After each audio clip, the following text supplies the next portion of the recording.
हे केशव, यमलोक का मार्ग किस प्रकार दुखदाई होता है? पापी लोग वहाँ किस प्रकार जाते हैं वह मुझे बताइए। हे गरुड़, महान दुख प्रदान करने वाले यम मार्ग विषय में मैं तुमसे कहता हूँ। मेरा भक्त होने पर भी तुम उसे सुनकर कांप उठोगे। यम मार्ग में वृक्ष की छाया नहीं है जहाँ प्राणी विश्राम कर सके। उस यम मार्ग में अन्न आदि भी नहीं है जिससे कि वह अपने प्राणों की रक्षा कर सके।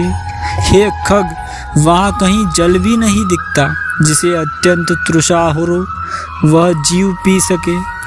वहाँ प्रलयकारी भाई 12 सूर्य तपते रहते हैं। उस मार्ग में जाता हुआ पापी कभी बर्फीली हवाओं में पीड़ित होता है तथा कभी कांटे चुभते हैं और कभी महाविषधर सांपों पर द्वारा डसा जाता है। वह पापी कहीं सिंहों, व्याघ्रों और भयंकर कुत्तों द्वारा खाया जाता है, कहीं बिच्छुओं द्वारा डसा जाता है और कहीं उसे आग से जलाया जाता है। तब कहीं अति भयंकर महान असीपत्र वन नामक नरक से पहुंचता है जो 1000 योजन विस्तार वाला कहा जाता है।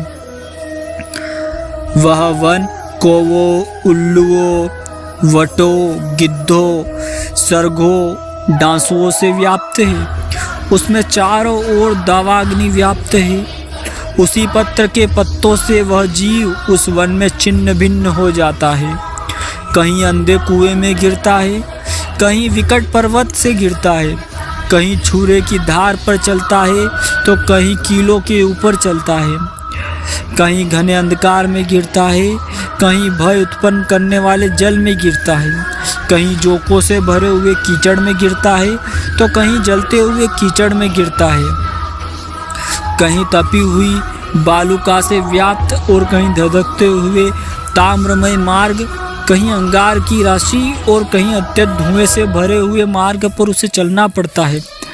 कहीं अंगार की वृष्टि होती है, कहीं बिजली गिरने के साथ शिलावृष्टि होती है, कहीं रक्त की, कहीं शस्त्र की और कहीं गर्म जल की वृष्टि होती है, कहीं खारे कीचड़ की वृष्टि होती है, कहीं गहरी खाई है, कहीं पर्वत शिखर चढ़ाई है और कहीं कंदराओं में प्रवेश करना पड़ता है।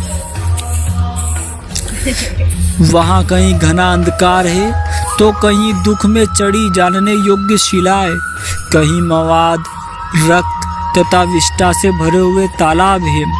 मार्ग के बीचों बीच अत्यंत उग्र और घोर वैतरणी नदी बहती है। वह देखने पर सुखदायिनी हो तो क्या आश्चर्य है। उसकी वार्ता ही भय पैदा करने वाली है। वह 100 योजन चौड़ी है।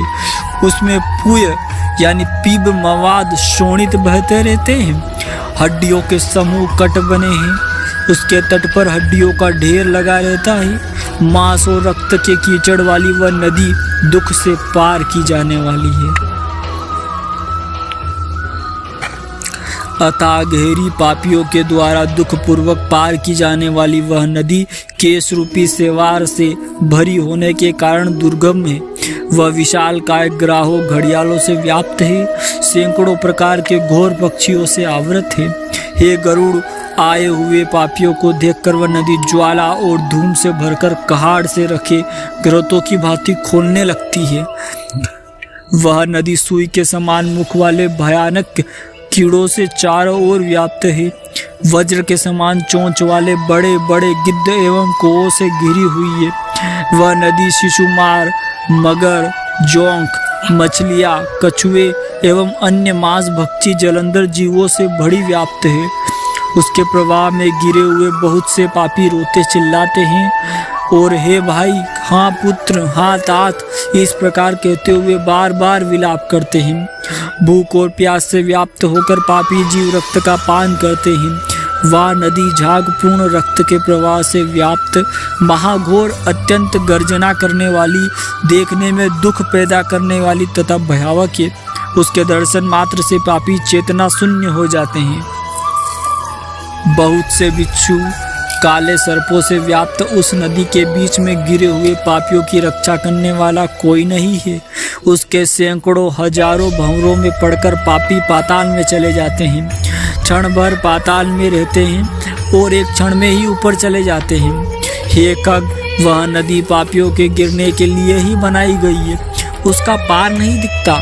वह अत्यंत दुखपूर्वक करने योग्य तथा दुख देने वाली है। इस प्रकार बहुत कलेशों से युक्त व्याप्त अत्यंत दुखप्रद यम मार्ग में रोते चिल्लाते हुए दुखी पापी जाते हैं। कुछ पापी पास से बंधे होते हैं, कुछ अंकुश में फंसाकर खींचे जाते हैं और कुछ शस्त्र के अग्रभाग से पीठ में छेदते हुए ले जाए जाते हैं। कुछ नाक के अग्रभाग में लगे हुए पास से और कुछ कान में लगे हुए पास से खींचे जाते हैं। कुछ काल पास में खींचे जाते हैं और कुछ कोवों से खींचे जाते हैं। वे पापी गर्दन, हाथ और पैर में जंजीर से बंधे हुए तथा अपनी पीठ पर लोहे के भार को ढोते हुए मार्ग पर चलते हैं। अत्यंत घोर यमदूतों द्वारा मृदगरों से पीटे जाते हुए वे मुख से रक्त वमन करते हुए तथा वमन किए हुए रक्त को पुनः पीते हैं। इस प्रकार हे गरुड़, ये यम का जो मार्ग ये बड़ा भयावह है।